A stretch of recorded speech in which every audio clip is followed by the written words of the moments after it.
Hello everybody, this is Zibo and welcome to today's video.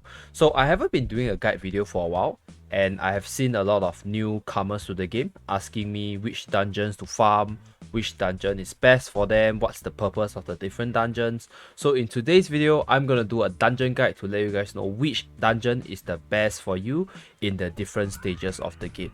And without further ado, let us start today's video. So let us first start with the experience dungeon. So experience dungeon in my opinion is the least important dungeon once you reach the mid to late game stages. So let me explain why.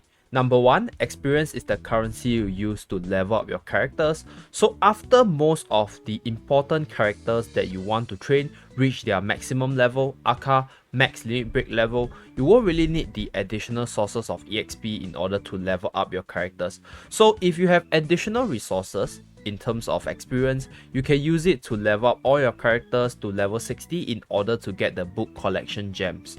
But other than that, there isn't really much use for the experience after a bit. And as you guys play the game after a while, right, you guys will realize that every other event there will be at least like one reward that will give you experience. So you actually stock up tons of experience in your inventory after a while if you don't really spend it. And even if you have an excess of experience, it doesn't really help you power up your character beyond the max level point, which is level 80 at the current stage of the game.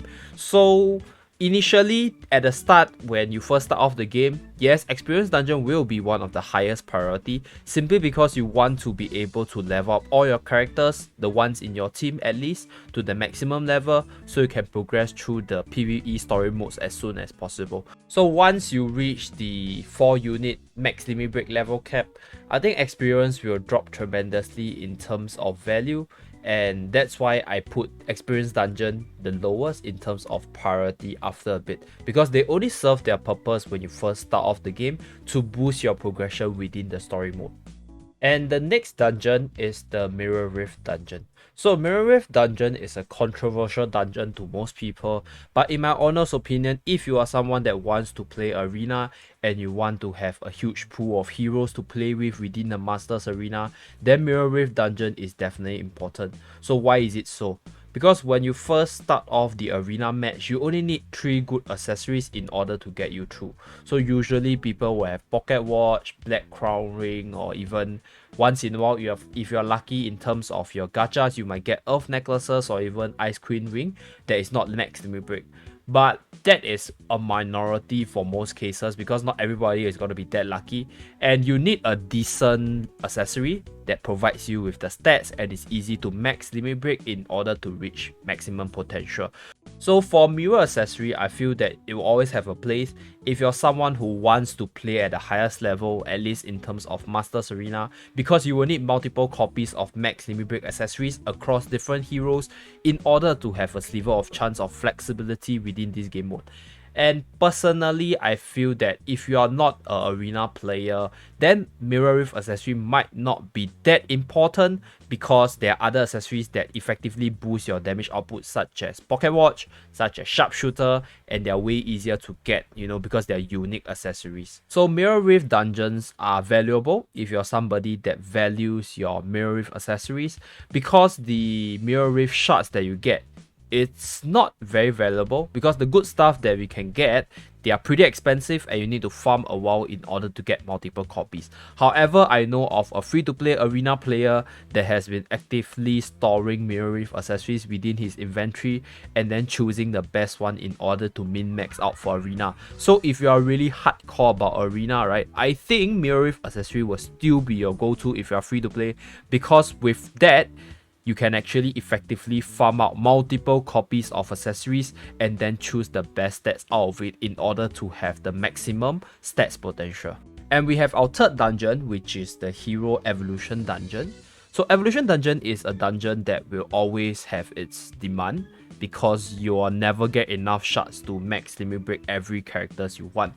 And based on my personal experience, I feel that Evolution Dungeon together with Experience Dungeons are your 2 most important dungeons in the early game for 2 reasons. Number 1, because you want to maximize the level advantage of your characters and maximize the star potential of your characters. So you will want to farm up at least 1 to 2 unique heroes until their 5-star stage and max out their level so that you can progress quickly within the story. You can also use the training room to max out the stats of your unit without having to farm the dungeon to speed up the story mode. So in the early game, it will be best for you to farm up at least all the different hero dungeons to get most of your rare heroes to 5 stars, because the different elemental dungeons have different shards for all the different heroes. So getting all your rare heroes to 5 star, you can unlock the book knowledge to give you more stats as well as additional gems from the collection.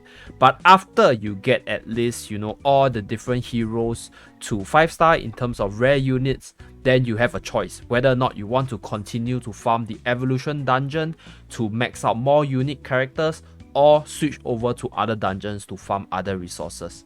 And your evolution dungeon is effectively the only place where you can get hero crystals. So if you are lacking in terms of hero crystals, for example, if you're really unlucky in terms of the gacha pool, you're not getting a lot of hero crystals out of it, then I think evolution is a good substitute for you to farm all your hero crystals in order to limit break your character. And character development is really important in the early to mid stage of the game, but once you reach the end game, when you want to do your PvP content, you'll realize that equipment will have a higher priority.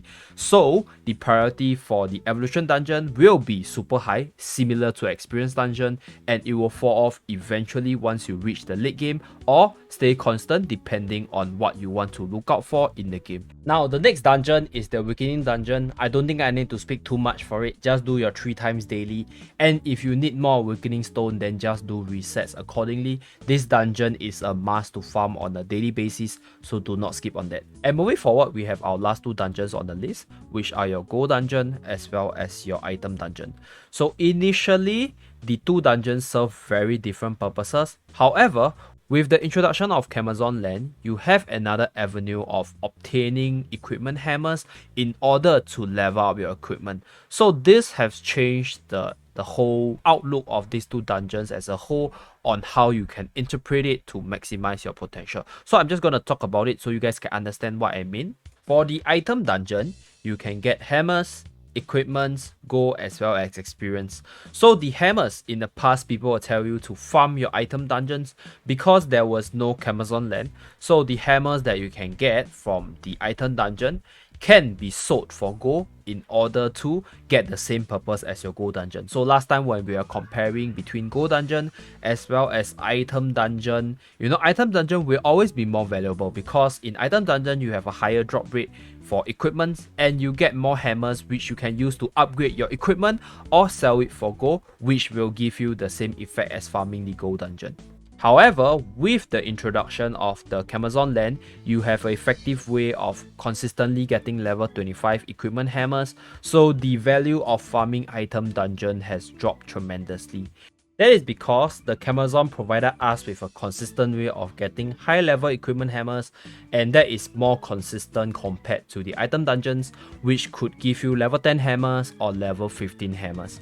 And the gold dungeon has since risen tremendously in terms of value because farming the gold dungeon, number 1, gives you more consistent gold yield, which is much better compared to the item dungeon because gold is used in multiple locations in terms of leveling up your equipment, in terms of evolving your equipment, in terms of leveling up your equipment, in terms of increasing the star levels of equipment. So gold is much more versatile in terms of usage, and the higher yield coming from the gold dungeon is much more valuable. At the same time, because you can get equipments from farming the gold dungeon, so multiple content creators on the YouTube space have already posted videos to teach you how to get the epic limit break hammers from simply farming gold dungeons. So the idea is very simple. Farm the gold dungeon, use the equipment you get to merge them together to get to 5 stars, then extract the 5 stars equipment for magic metal and use it to exchange for epic limit break hammers. So I'll list some of the videos done by some of these creators on the screen right now. You guys can go and visit it. So Harmonica done it and Shane done it, so you guys can visit the videos to take a look at it.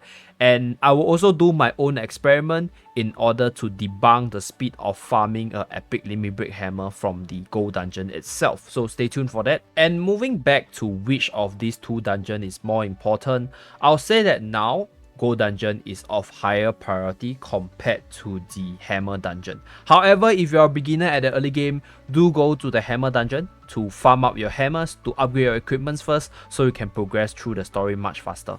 But once you reach the mid to late game stage, I would say that gold is much better, simply because of the universal usage of gold compared to your equipment hammers. And the thing about the gold dungeon is that it's one of the most efficient way for you to farm your epic limit break hammers and increase your book collection, because you need a lot of gold for evolution of equipment. So yep, that's why the gold dungeon is higher priority. And on screen right now are some of the advice that I have for the different players at the different phases of the game in terms of the priorities of the dungeons, so you guys can understand which dungeon is the most important at your current stage of the game. And I'll leave this on the screen for a bit so you guys can review it.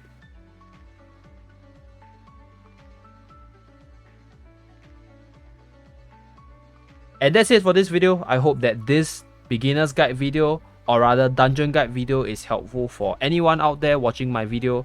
And thank you very much for watching. Remember to like and subscribe in order to see more videos from this channel, and do remember to visit the Zeebo Gaming membership page if you want to support this channel financially in the long run. And I'll see you guys again in my next video. Bye guys.